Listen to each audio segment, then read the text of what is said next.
Tobete likolo Yesu Kristo maboko makasi. Kolo Yesu apambola bino. Tozopesa Nzambe merci. Nzamba pesi biso lisusu dimanche lelo. Lelo eza dimanche le 30e. Dimanche le 6. Vendredi ezaki le 4 jour au bozu congé. Lelo dimanche le 6 avril 2025. Tozana kata musala o tozolobela sur la délivrance dans les mariages. Et tokomi na sous-point bisika nini tozolobela sur les choix. Les mariages, oui, ils ont institution divine. Ezeloko Nzambe achaki ya liboso na kati na jardin d'Eden pote Adana Eve bayeba na kobalana et puis ba bota pe ba multiplier pe existence na biso lelo emonisama. Et mariage lokoleza quelque chose de sacré, présence na Nzambe za na kati. Alors Nzamba ko kotika ngo vidité sans pour autant a chaba loi o yesengeli mutu nyonso ayeba na kotosa likambo wana. C'est pour dire que ozala au voyage au kitina ba pays mususu pe ba continent mususu mutu nyonso aza obligé ayeba comment il faut respecter la constitution de ce pays-là. Ce qui mutu a respecter constitution anate amata kita akozala na ba problème même pour afana nesika wana. Et pareillement, le coup la mariage, Nzamba a esprit m'a établir quelque chose parmi les hommes, yende mutaya établir ango, et atiki ango vidité. Nzamba réglé ango, pour na kotali sa comment batu bakoyo ko s'approprier nango, pe comment batu bakoyo ko respecter et loko ye à établir. Que le soit pas mbolayo. Et c'est par là que nous avons dit, mariage est la bénédiction. Mariage, c'est quelque chose où Nzambe azopesa na vie ya moto comme une bénédiction. Nzana pour ça vous comprendre dans le coin. Le mariage est une bénédiction pour na moto. Amen. Et loko nyonso eza lipamboli pour na moto, diable akoyo kotika yango te ke o bénéficier nango malamu. Diable akoyo kotika yango te ke o bénéficier nango ou s'épanouir nango, ou ala à l'aise nango. C'est par là que vous allez comprendre toute bénédiction. O yeza na kati na vie abad. O yonzamba cha na kati na étoile abad. Nazope ça exemple. Bola nanga très bien mes enfants. Nzamba zoya zoebisa Joseph. Azoebisa Joseph nini? Azoebisa ye na ndoto ya liboso pe ndoto ya mibale. Nzamba zolakisa Joseph azoebisa boy. Ke yonde oko dominer na kati na famille, yonde oko za l'étoile pe bénédiction na kati na famille na bino. Et Joseph alamuki ayebisi bango premier ndoto. Deuxième fois Joseph alamuki ayebisi na papa na bango, oyo Nzamba talisi ke même na papa ako dépendre na bénédiction ya mwana wana. Alléluia. Et cette bénédiction loko les alaki loko uti pa Nzambe, automatiquement diable a suscité combat pour la vie à moi non. Vous comprendre. Ça dit Joseph a zozwa combat pourquoi? À cause de la bénédiction il y a étoile Nzamba tchekati na ye. Ezana batu babotami bazana étoile bénédiction. Ya kokutana na mabala ya kitoko ya batu mbongo, kokutana na mabala ya volonté Nzambe. Ezape na batu babotami baza déjà maudit ya kokutana na malédiction côté makambeteli libala.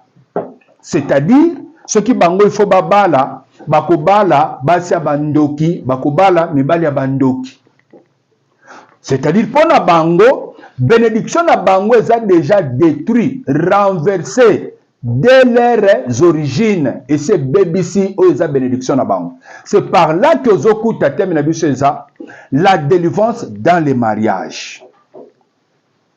Ce qui déjà problème ezalaki na bato na babalité que bitumba moko etelemaki lokola étape à délivrance ezali, il faut délivrance kota pour muta retrouver paramètres ya mariage Nzamba bongiselaki. Et vous êtes bénis ya kopambola ma pourquoi kokutana na ba parents oyo babali déjà libale uti na volonté nzambe eza héritage même pour na bano bazobotama. C'est-à-dire boza ko hériter déjà bénédiction moko ya bino pe fo kokutana mabala ya bien. Tika ete kolo soki ça peut se bino mabala malamu. Okutana na mwasa malamu po kutana mobali ya malamu ya vie na yo. Kolo soki ça pambola bino. C'est par là que lokola malédiction ezali oyo ezo détruire libala. Lokola bénédiction ezali oyo libala ezozala ya malamu. C'est par là que toza côté ya maté ya po mutu nyonso comprendre. Soki malédiction ko kozala. Est-ce que yo faut tomber dans malédiction? Non. Merci François. Kola pambola. François répondit non. Est-ce que il faut yo ndoki no koya na mwasi ya ndoki? Okoya na mwasi ya mabe, okoya na mobali ya ndoki, okoya na mobala mabe? Non. C'est par là que ça ko intervenir sur les choix.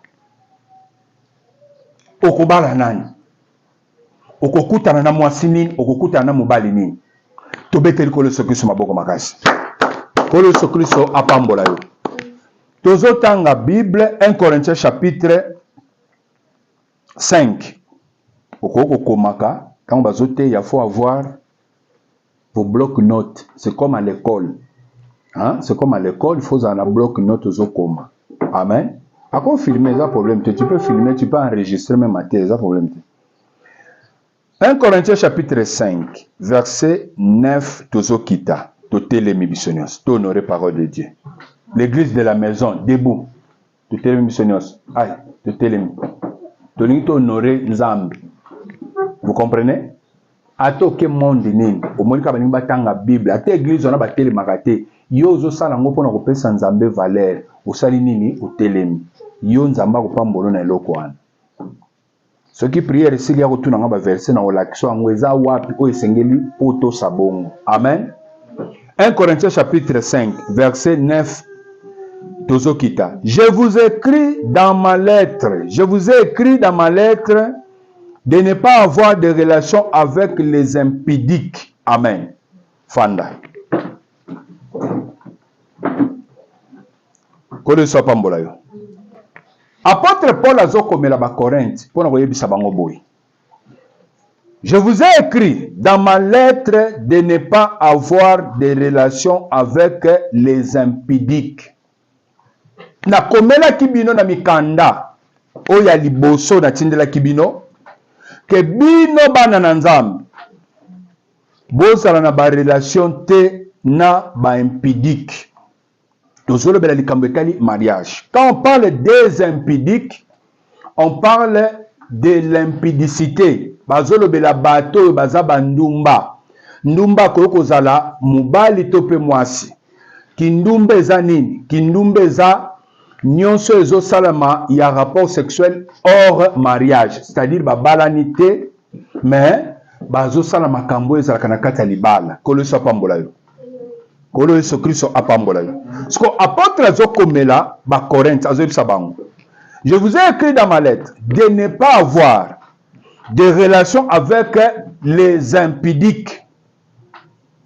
Non pas d'une manière absolue avec les impudiques de ce monde, c'est-à-dire quoi? Ezate ke bokabwa na penza na ba impudique nyonso, bandumba nyonso oyo ya mokilo yo. Ezate ke bokabwa na penza na bango, mais nazoloba nini?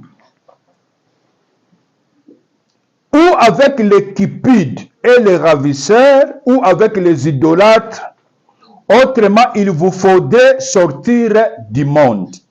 Na lobite ke bokabwa na penza na ba impudique, na ba botoli o ba botola ka batu biloko basaka batu mabe, na ba ravisseurs, na ba idolâtre o basambela ka babikeko. Na lobite ke bokabwa na penza na bango bato ya mokili oyo, c'est que senga bino bolongwa na sena mabela.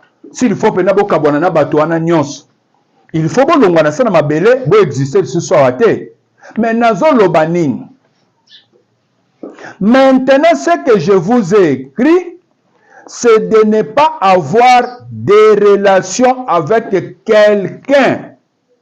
Et loko nazo komela bino eza pona koyebisa bino ke bozala na relation te na batu oyo qui se nomma frère et impudique.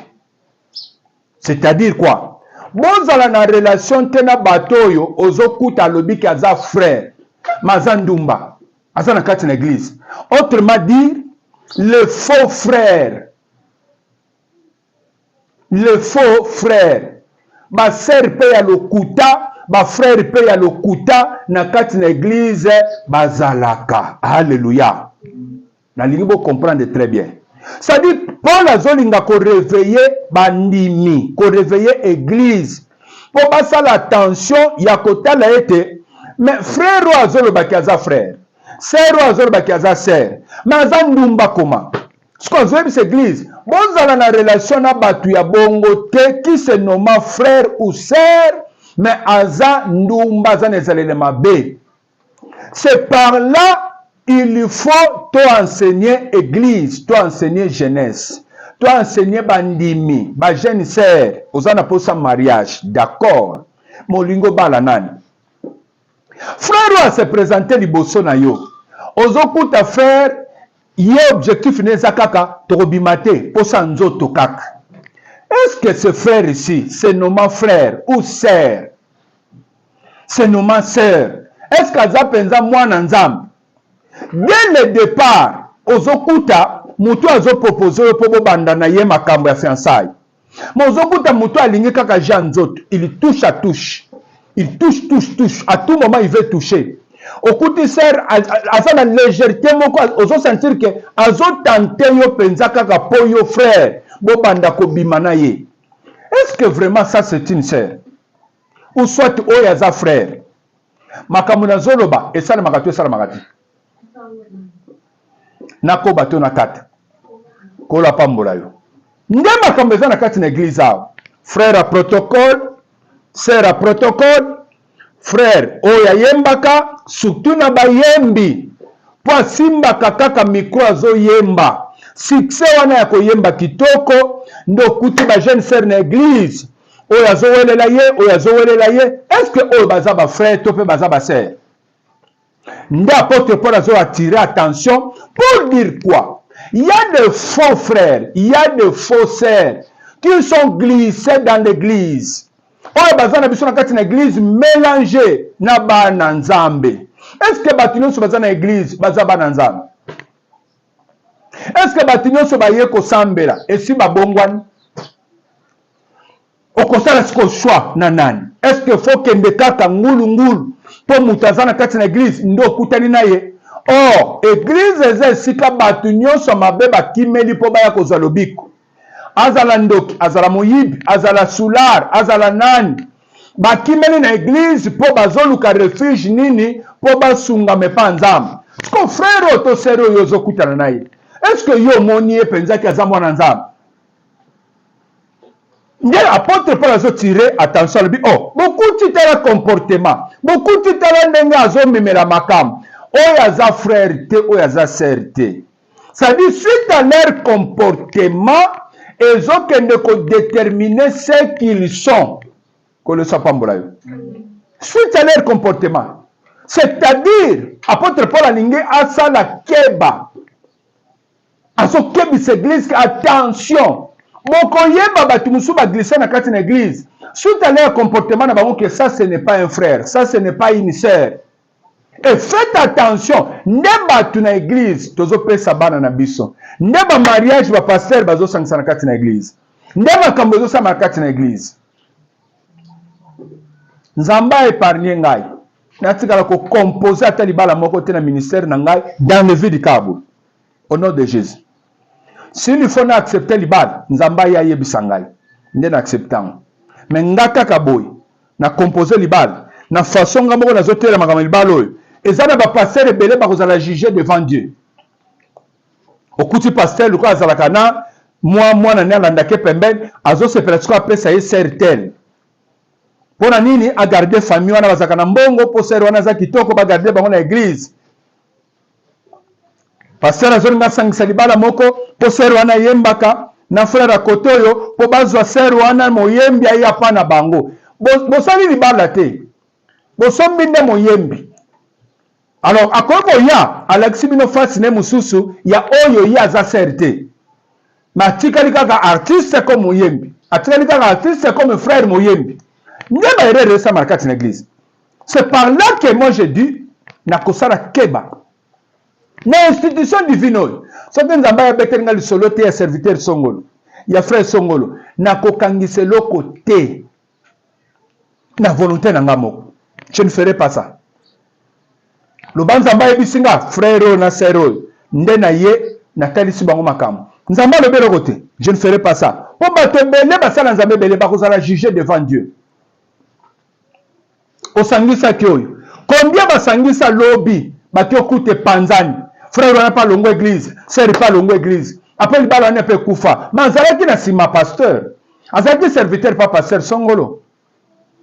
Ba erreur rebelle et uti na kati na église. Kolo so pambola yo. Nani okobala?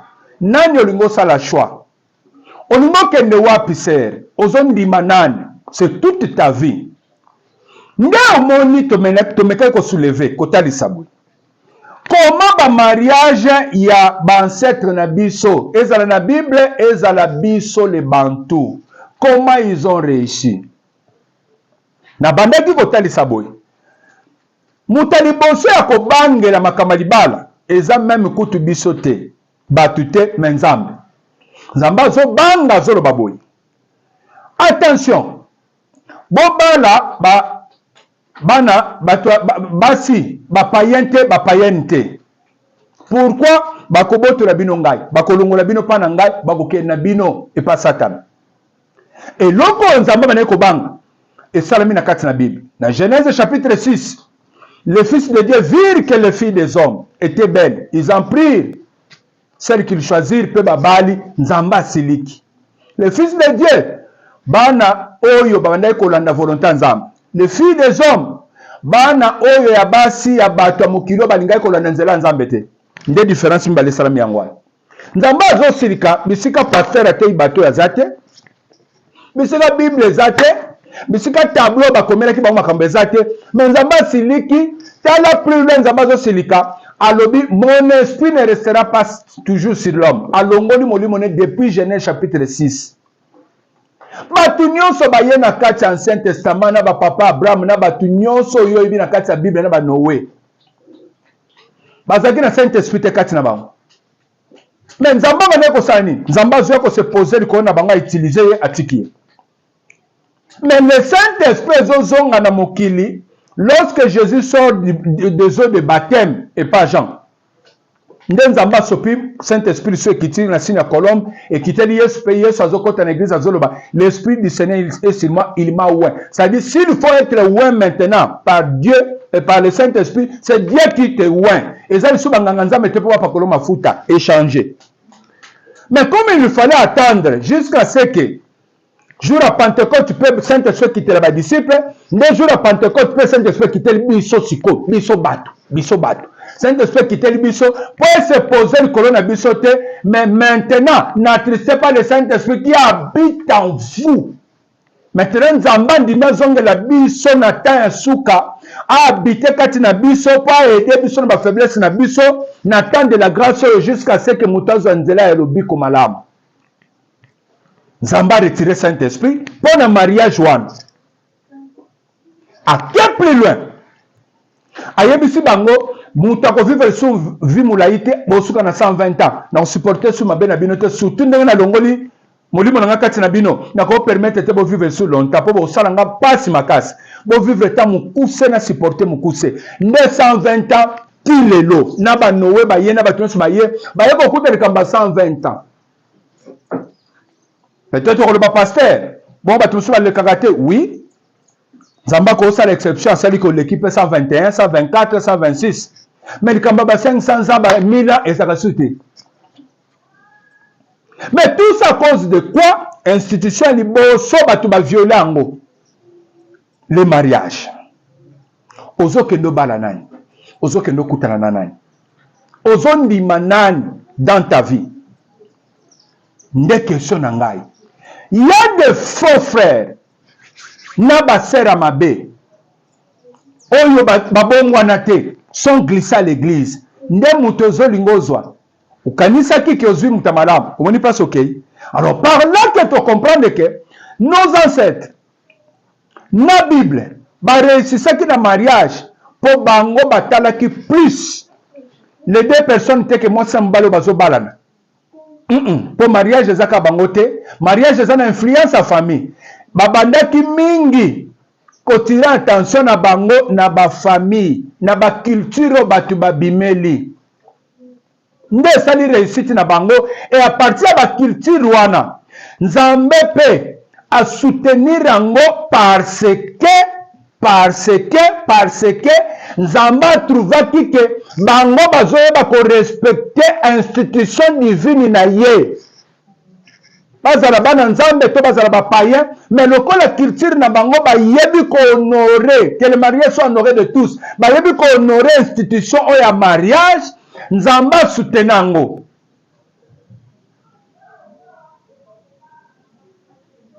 Okuti même na biso babantu.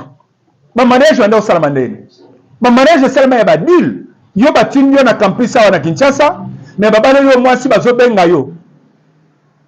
Bazobenga pour te dire que tala mwasi tozotindi lo si tobaleli yo. Ah, oh merci papa. Batindi pe mwasi aye oyambi peye ngeli bana no mobima. Mais dire selema ya bapana.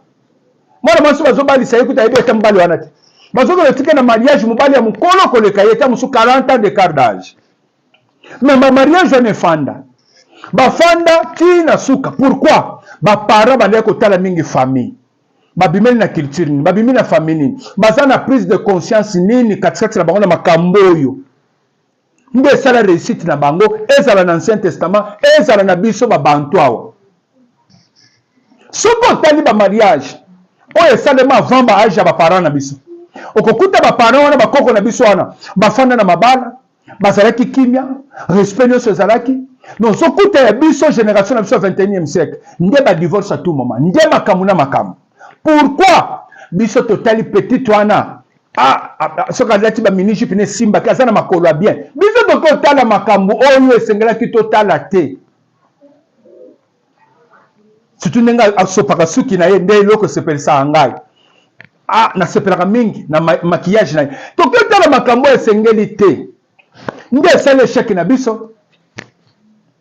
Mais na Bible, na batu na biso atala, bavisaki plus famille parce que ils avaient compris qu'influence à famille et le kaka même biso mibalo tozo vivre.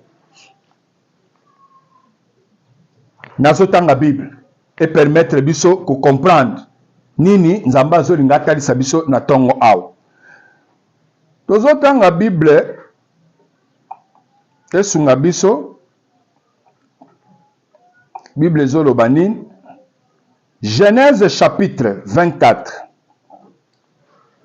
Genèse chapitre 24, premier verset, nazo kita, natangi na kombo na Yesu Kristo. Abraham était vieux, avancé en âge, et l'Éternel avait béni Abraham en toutes choses. Abraham dit à son serviteur, le plus ancien de sa maison, l'intendant de tous ses biens. Quand on parle de l'intendant de tous ses biens, c'est-à-dire Eliezer oyo azalaki muta confiance. Muto oyo ko simbisa ba bien no nyonso, richesse no nyonso. Faut azala muta confiance. Faut azala muta confiance. C'est pourquoi ce qu'on coûte muta confiance.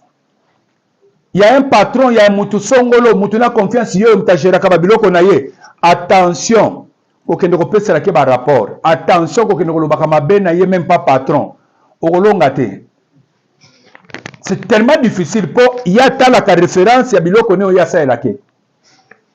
Aza focaliser place one. Donc c'est difficile de séparer ba mbale. Yo luka voni no koko vivre na patron na yo ko kipe makambo ya intanda wana te. Ata zo yiba zo sala makambo tika bango ba yebani bango mbale ndenge ba bandelaki. Abraham azoza mutuna ya confiance.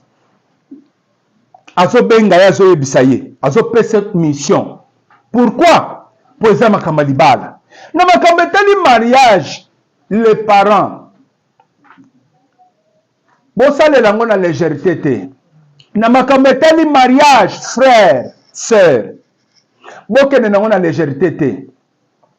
eza makambo ya toute ta vie et il faut bato bazosala makambo oyo bazala bato baza na niveau ya conscience ya eloko ezolinga esalema bazala mpe bato oyo baza bato ya confiance bakoki koede makambo olingo osala ekende ndenge yo olingeli ndo moni bato mosusu atinda mbongo epa camarade abalela ye camarade adetourna mpe mbongo avoyage nango est-ce que ayebaki valeur eloko pesi est-ce que ayebaki ke mbongo pesi wana eza problème mobimba ye azwi na vie na ye akende na dot abebiseli yango deux ye moko akende eloko oyo ekangi esinga na kingo nde baproblème bato baza nango azozwa Eliezer mpe atiki ye pamba te azoyebisa boye mais je te pris ta main sous ma cuisse. C'est-à-dire, azo sali serment. Azo ebise na koko solano ka boyete mais faux serment mo salima. Je te ferai jurer par l'Éternel, le Dieu du ciel et le Dieu de la terre, de ne pas prendre pour mon fils une fille parmi les filles des Cananéens au milieu desquels j'habite. Abraham zamba longoli na Mésopotamie aya komisie na Kana. Abraham abandi ko vivre wana. Na ko vivre Abraham avo amoni lolenge bato culture na bango ezali. Ndenge ba famille na bango ezotambola. Ndenge makamu na bango etambolaka. Abraham a tout vu. Et soko lingo kende plus loin. Okomona ke nzamba azomema Abraham apesa Abraham esika oyo po ezaleli ya bato eza mabe baza mabe nzamba alobi na obotola bango esika po baza mabe ti nzamba ekobotola ngo apesi yango bana ya Israel po bazalaki na ezaleli ya mabe culture moko ya mabe nde Abraham azosouleve loko alobi ekomi na étape ya mariage ozolia pandai ke nga na koli naza na tante nakende kosala bavoyage nasala makambo ebele nazotinda o mosika mais komeka te kodrible nga nde engagement ya Abraham ezalaki bongo kodrible nga tozwela nga mwasi awa eya mibale mpe soki okende soki mwasi wana boyi koya tu es dégagé biloko mibale luka mosusu tika oyo wana boyi koya awa luka mosusu e Abraham azotinda Eliezer azoloba boyi je te ferai jurer par l'Éternel, le Dieu du ciel et de la terre, de ne pas prendre pour mon fils une femme parmi les filles des Cananéens, au milieu desquelles j'habite. Des filles des Cananéens. De ne pas prendre pour mon fils des filles, mais des filles des Cananéens. Abraham fait allusion à ma famille Babimeli. Nde réussite, ya batakalo. Nde réussite, ya bansete na biso. Nazwi kaka biso babantu bansete na biso ndenge basalaki mariage bazotala les individus te mais bazotala source origine na bango nde échec ba mariage na biso ebele lelo bato bazokipe lisu te famille nini ozokende kota origine nini ozokende kota oui bafamille nyonso eza ya kobeba mais bafamille nyonso ebeba ndenge moko te ozomona teke sika ozokende kota danger ezali ezomonana na misu boye Abraham azokende koloba les filles de Cananéens. Komekate ozwela ngai mwasi na kati ya ba filles ya ba Cananéens au milieu desquels j'habite. Ça dit pour Abraham culture ya bana basi oyo ba famille oyo baza ba famille moko ya bien te oyo esengeli te ke mwana na ye abala na kati na bango. Nazo progresser et puis nazo zonga. Je vais continuer dans verset 4. Landa très bien. Dans Abraham azo zwa décision oyo pour misune moni.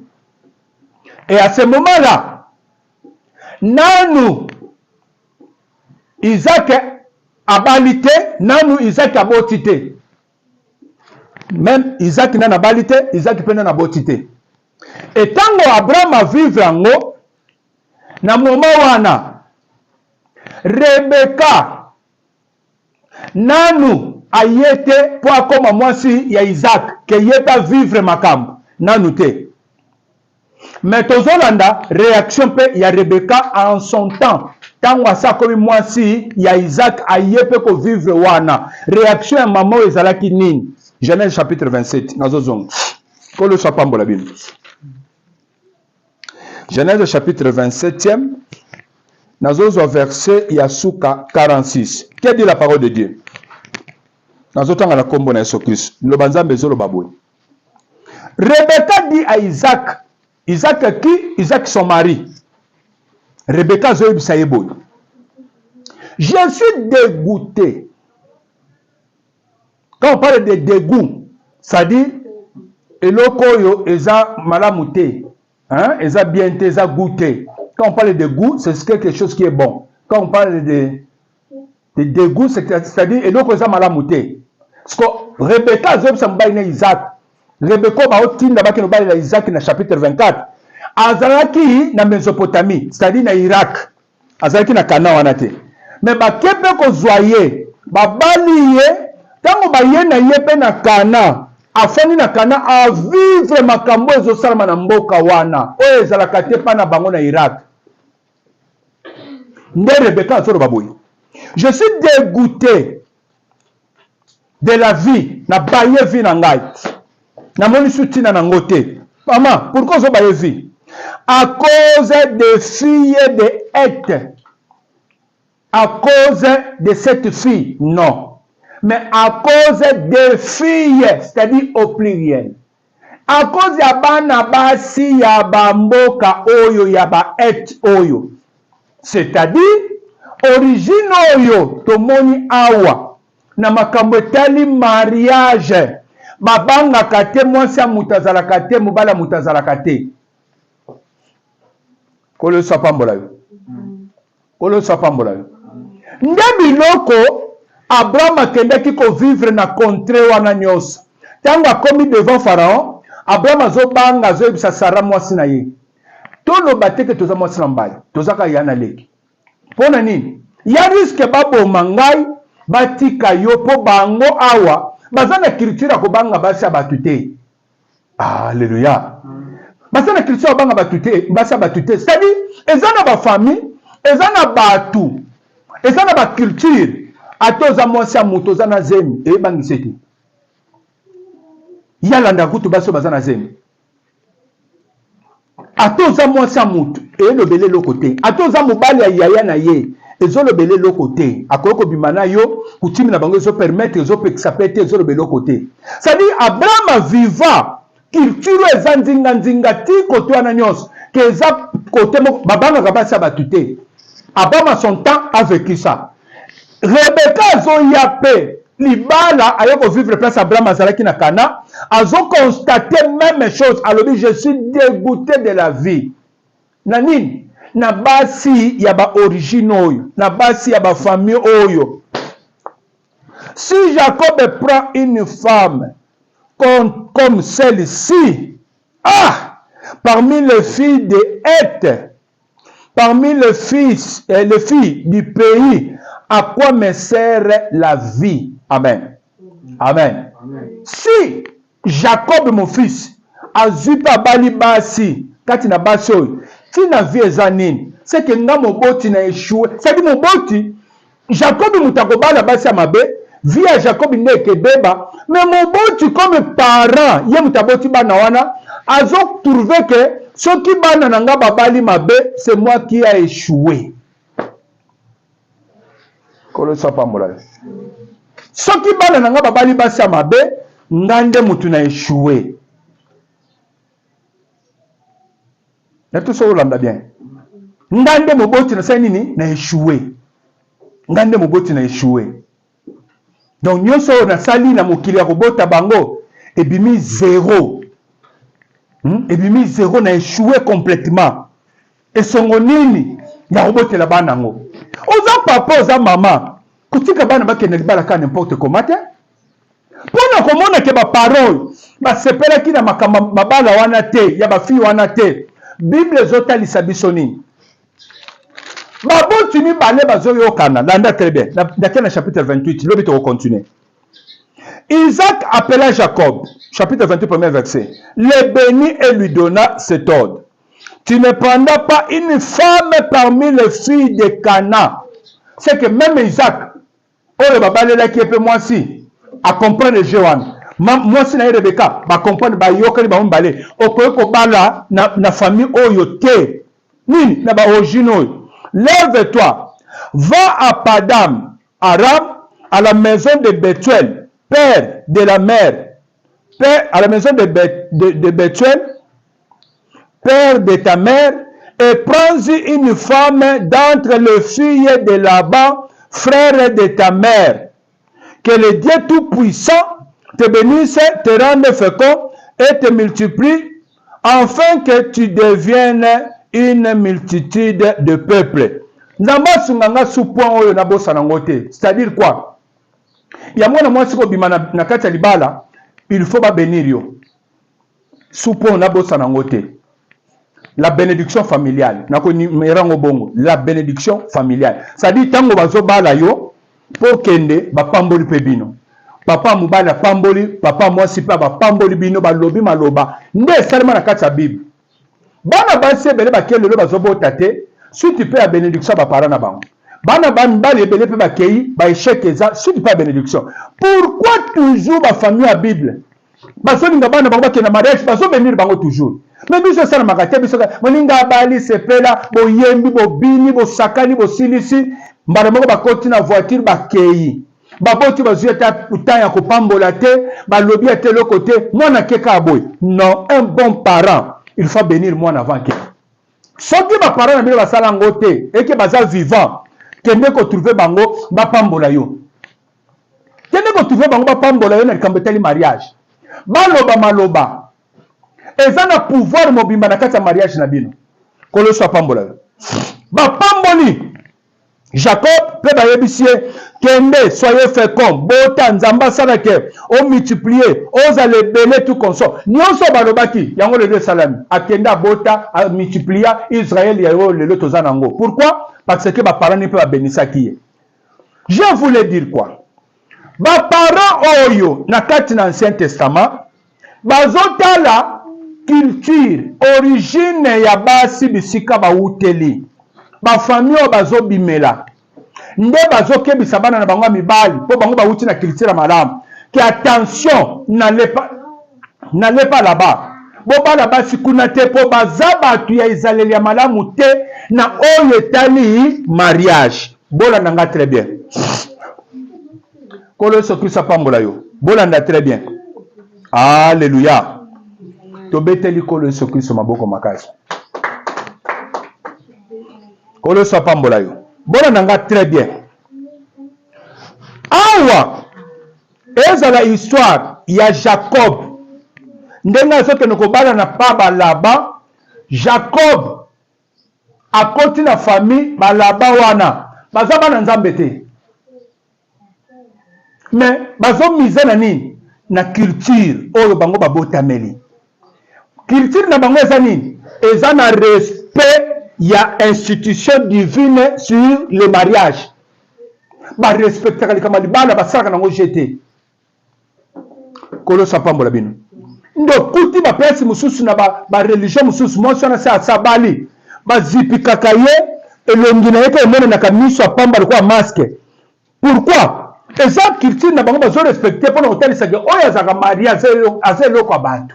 Boko sakana ete pe muta ko déranger ka yazate. Ça dit culture na bango eza ko prôner déjà respect na institution oyo nzamba cha na likambetali mariage. Baso bazo balao. Ndenge Jacob ato bal. Ato kutana na mwasi neti bala ye. Mwasi wa basi wana mibale nyonso bali 4 basi bala ki wana. Oyo soki bango basi aboti bana nyonso. Baza bana nzambe te. Jacob nde muta ye na nzamba tata na ye ayena ye tiwana. Baza bana ya Laba nani nanga. Laba mutabakisi. Laba mutasambela nzamba solo te. Po Abraham kaka mutabima na famille na kei. Abraham nde mutakutana na nzamba memie tina kana. Le reste mutakutana na nzamba zate. Tolanda très bien. Tozongi na chapitre 24e. Papa Abraham Mutazoloba.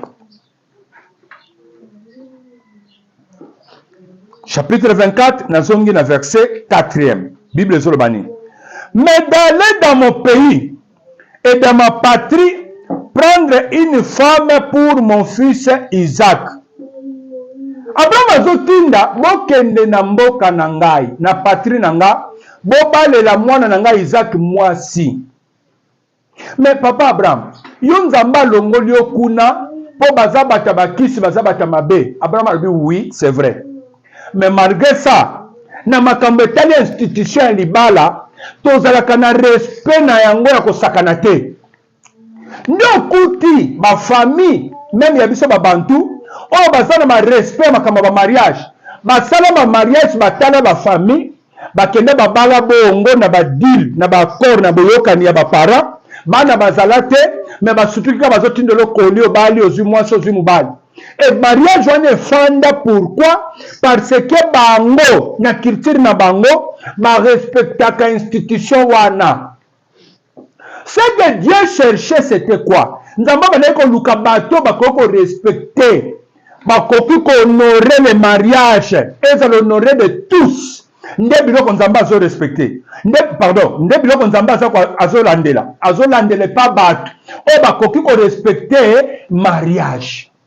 Bakoko respecter ngo na batribu na bango bakoko pesa ngo valeur que loko ezelo ko sakana ngo te nde bisika nzamba azotia miss pona kotala azemi sa serviteur kende na mboka na ngai kuna nde foke ndoko bala kuna nde foke ndozwa mwasi mais bisika azotinda bazaba na nzambe te. Mais pourquoi nzamba azo soutenir ngo nazotanga Bible?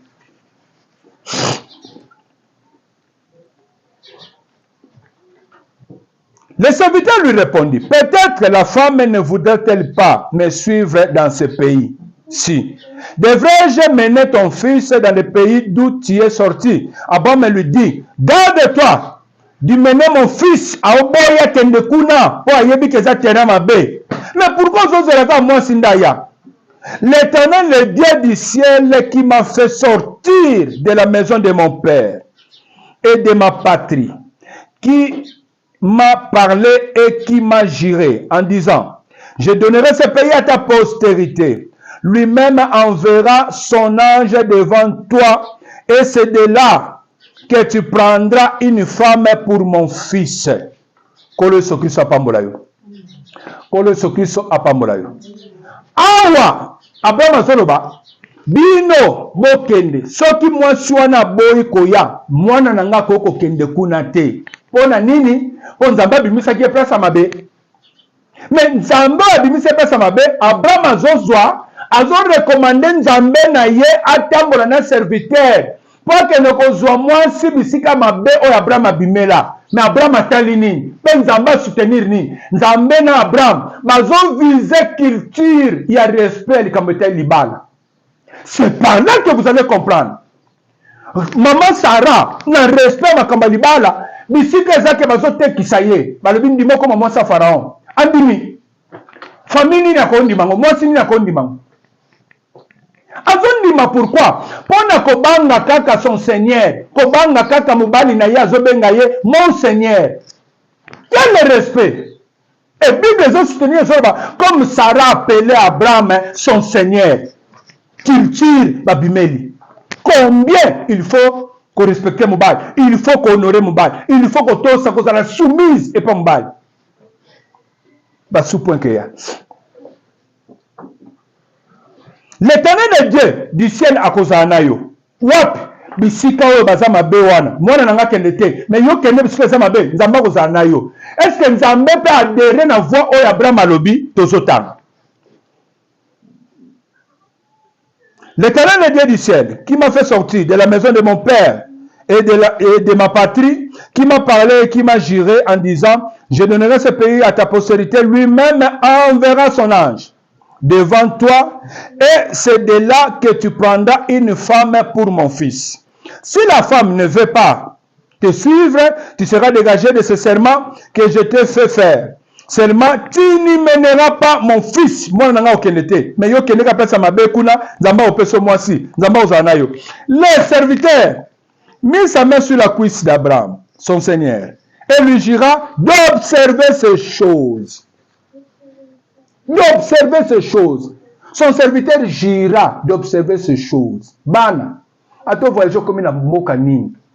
Mobala tungisi yo. Ozana poso za mwasi.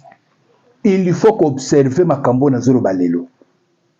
Il faut qu'observer makambo yo. Peko luko ye banzamba lingi to lingite avant s'engager. Poeze loko utaka panza. Kolo sa pambola bin. Na kokoma na aspect spirituel. Na zana no na aspect oeza physique. Vision oeza physique nan. Abraham a recommandé Nzambe et pas son serviteur na bisiko eza mabe. Et Nzambe a adhéré na démarche wan. Tolanda Nzambe. Le serviteur prit 10 chameaux parmi les chameaux de son seigneur. Et il partit ayant à sa disposition tous les biens de son seigneur. Il se leva et alla en Mésopotamie, à la ville de Nakor. À quelle Mésopotamie? Nakata Mboka, Irak, Bisika Abraham Abimela. Il fit reposer les chameaux sur leurs genoux hors de la ville, près d'un puits, au temps du soir, au temps où sortent celles qui vont puiser de l'eau. Et il dit, l'Éternel Dieu de mon Seigneur Abraham, fais-moi, je te prie, rencontrer aujourd'hui ce que je désire. Et use de bonté envers mon Seigneur Abraham. Voici, je me tiens près de la source d'eau. Azo consulté Nzambe et Abraham. L'Éternel, le Dieu de mon Seigneur Abraham. Voici, je te prie, je me tiens près de puits de l'eau. Je me tiens là pour voir. Les filles de la ville vont sortir pour puiser de l'eau. Que la jeune fille à laquelle je dirai, penche ta cruche, donne-moi de l'eau à boire. Et celle qui répondra, bois et se donnera à boire à tes chameaux, soit celle que tu as destinée à ton serviteur Isaac. Non seulement Azad destiné à son serviteur Isaac,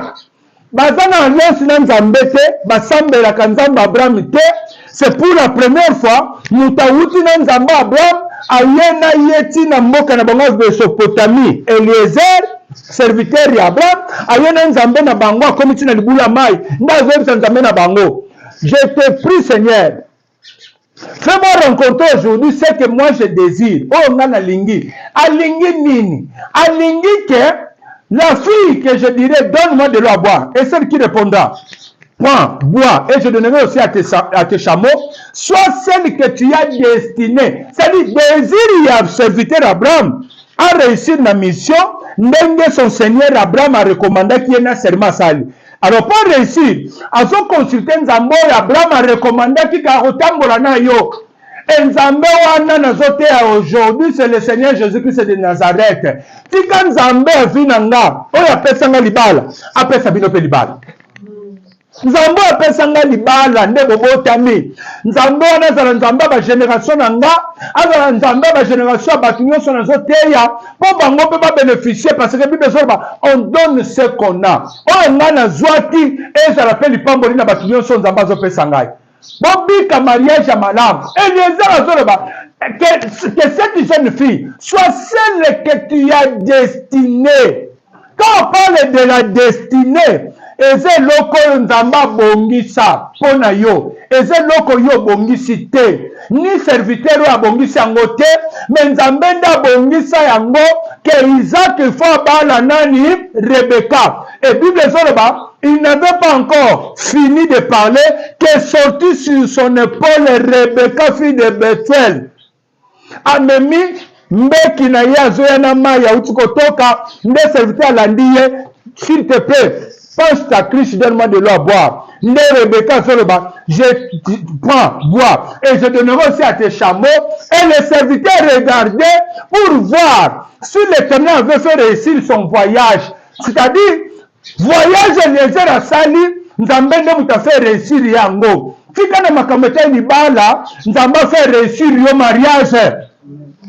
Nzambe pesa bino réussite na makama mariage. Mais mon problème c'est quoi?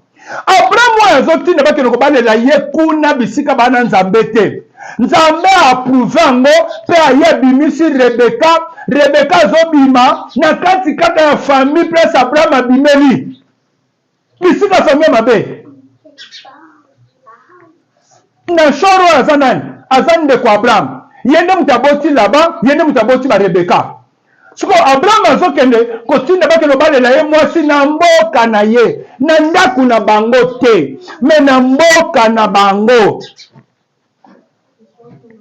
Atindi babalele mwasi na mboka na bango, me Nzambe azokende kosala ke abimisa na forme de destinée pour Isaac. Mwasi ya malamu, belle, de figure belle de taille, ezaleli na bango origine na bango malamu pour makamba mariage, pas zwa que ne kopesa ngo pa ya Isaac. C'est-à-dire Nzambe a approuvé loko wana, Nzambe atali ni, Nzambe atali origine na bango, Nzambe atali conscience na bango. Ndenge ni ba honora kama kambetali libala, Nzambe ke kokangisa libala oyo. Nde bazo bala mwana mwasi oyo, pe ba memiye, Eliezer zoloba, je vois que le Seigneur a fait réussir mon voyage. Bon, misangate botika na Ken. Nda zozwa Rebecca amemi à Kenaye. C'était quoi au juste? Et pourquoi Dieu a fait ça? Pourquoi ma mariage est réussi ça? Pourquoi il y a un ancêtre Nabiso et réussi ça? Je veux vous dire une chose. Vous allez comprendre ce matin. Ezana batumusu bakufa. Tokokuta na bango na lola tokamwe. Pourquoi? Parce que de leur vivant, batambola ki bien nzambe. Batambola ki bien makamba nzambe. Et bakoza la juger. Kolanisa ma conscience na bango na batambola ki bien nzambe. Malgré bazalaki na parole te. Beta la kolo soko maboko makasi. Beta maboko makasi. Eh François, beta maboko. Ebite ga wana zaka papa. Kolo so pambola. Kolo so pambola.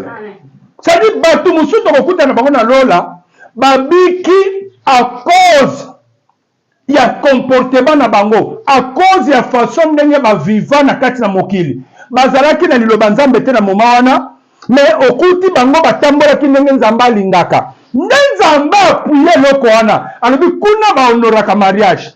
Malgré na zana nkuna te nakutisa bango bongo pour permettre babota ba Jacob, Jacob babota 12 tribus. Mais bazoko ne bala mwasi kuna bazana Nzambe te. Tozotanga Bible. Tosukisela wana na tongwa lelo. Romains chapitre 2. Romains chapitre 2 verset 12 à 17. Que dit la parole de Dieu? Vous allez comprendre le mariage et l'ancêtre réussi ça. Pourquoi? Romains chapitre 2, verset 12 à 17. Tous ceux qui ont péché, l'entendez très bien. Tous ceux qui ont péché sans la loi périront aussi sans la loi. Est-ce que ça on l'entend très bien? Batunyoso basumuka kitango bazana na lobanzambe te. Bakokufa, bakobunga, bakokende pe lifelo, kolandisa mape sa mobeko, c'est-à-dire quoi? Bakosambisa bango selon la parole de Dieu te. Ke bino boyokali lobanzambe non. Bakosambisa bango bongo te. Mais bakosambisa bango kolandisa ma conscience na bango neni batambola ki na mokili. Comment ils ont agi? Il y a bino tribu na bino, il y a bino origine na bino bajisaka mabe selon le mariage. Ba respecter ka mariage te, ba honora ka mariage te. Respect libala ezalaka te. Et tous ceux qui ont péché avec la loi seront jugés par la loi. Batu nyonso bazosala masumu na kati ya libala na moment oyo. Na kati na connaissance ya loba nzambe bazaba na nzambe nde bisika tolobeli ba faux frère ba faux sœur na kati na église lokola bango bazaba na nzambe ayebi makama nzambe mais bazosala ba faute selon la loi o nzambe apekisi bango bakozala juge batieli bango loba nzambe otalangaki to otangaki te oyokaki to oyokaki te balobaki bateyaki to bateyaki te o bateyaki osalelaki te mpona nini bango bakozala juge bongo mais lokola bato oyo bazalaki nanu na nzambe te Abraham nde bani nzambe nzambe azo épargne bango na verset oyo na otanga na bancêtre na biso mosusu bakobika tokomona bakomona nzambe landa bien. Ce ne sont pas en effet ceux qui écoutent la loi qui sont justes devant Dieu, mais ce sont ceux qui la mettent en pratique qui seront justifiés. Et ça dit bateau pour oyoka loba nzambe nde bozala justifié non. Nzambe ako justifier moto nde azotia makambo na lobi na misala asaleli yango atosi yango nde bakozala justifier bolanda nzambe ndenge azomema makambo Quand les païens qui n'ont point la loi font naturellement ce que prescrit la loi, ils sont eux qui n'ont point la loi, une loi pour eux-mêmes. Natango ba païen basambelaka te. Ndenge ba Rebeka bazalaki na nzambe te ya Abraham. Mais bazotia mibeko ya libala, bazotia mibeko ya kotambola malamu ndenge nzambe alingaka, automatiquement mibeko wana eza déjà eloko oyo eza kojustifie bango epa nzambe. Bozo comprendre sikoyo? Alléluia. Bozo comprendre? Pourquoi nzambe approuvaki, pourquoi nzambe confirmaki ake appuyer likamba mariage wana? C'est-à-dire bango moko déjà etamboli na bango malamu ezo justifier bango devant Dieu pour nani? Po bazalaki na nzambe te, bazana mobeko te, mais bango basalaka mobeko kati na bango. Bible continue binini. Il montre que l'œuvre de la loi est écrite dans leur cœur. Ezotalisa ke musala ya mobeko, l'œuvre de la loi eza ya kokomama na kati ya mitema na bango. C'est-à-dire quoi? Bazobanga bazoyeba ke mariage lokola basangisa ba parents eza loko basakanaka nango te.